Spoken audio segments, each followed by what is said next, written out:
Ed eccoci qua anche stasera con un piatto golosissimo. Benvenuti amici! Oggi vi presento una rivisitazione del saltimbocca alla romana. Un piatto eccezionale, però fatto in maniera speciale.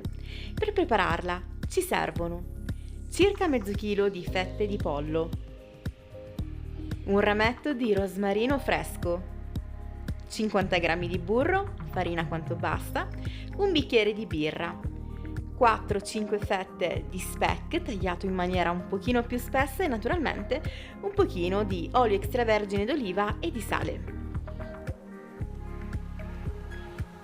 Primo step, prendiamo un tagliere e lo rivestiamo con della carta da forno. Adagiamo quindi le nostre fettine di pollo, ricopriamo con l'altra estremità di carta da forno e con un batticarne o un batticarne di fortuna, come nel mio caso ho usato questo tagliere, andiamo a rendere più sottili le nostre fettine di pollo.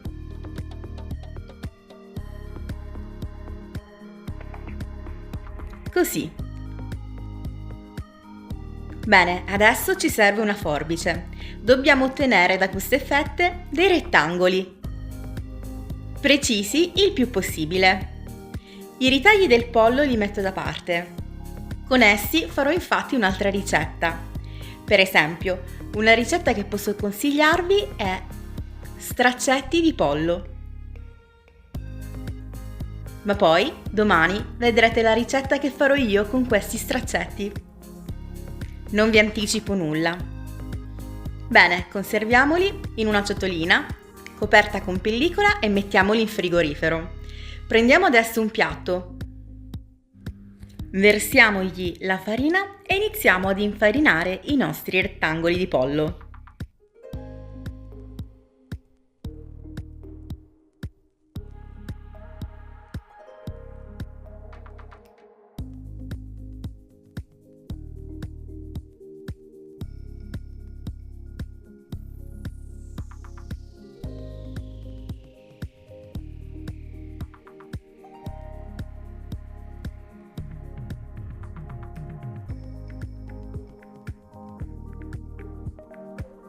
Disponiamo su ogni fettina un rettangolo di speck.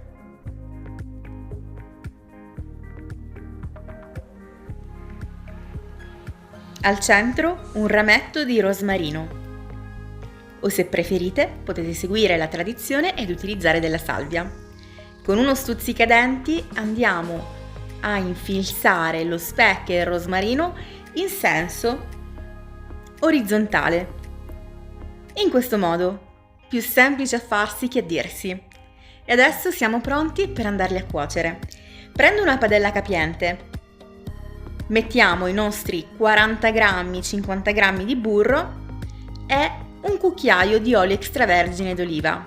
L'olio extravergine d'oliva è molto importante perché ci aiuterà a non far bruciare le proteine del burro.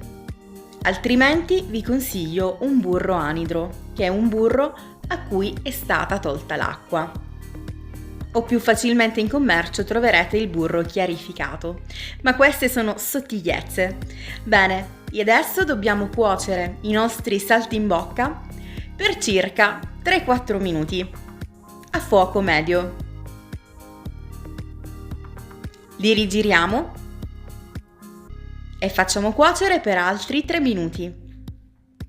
Come vedete, non ho utilizzato del sale. Questo perché lo speck è già abbastanza salato.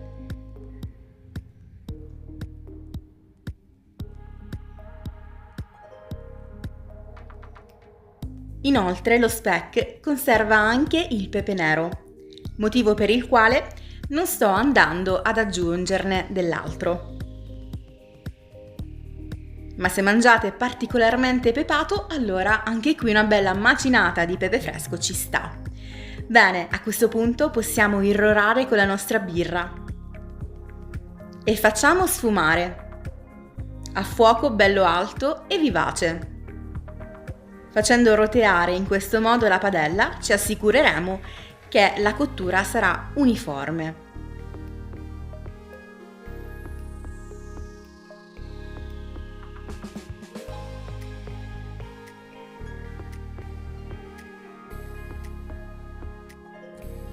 Giriamoli ulteriormente e quando la birra sarà quasi del tutto sfumata potremo coprire con un coperchio e fare cuocere per altri 2-3 minuti.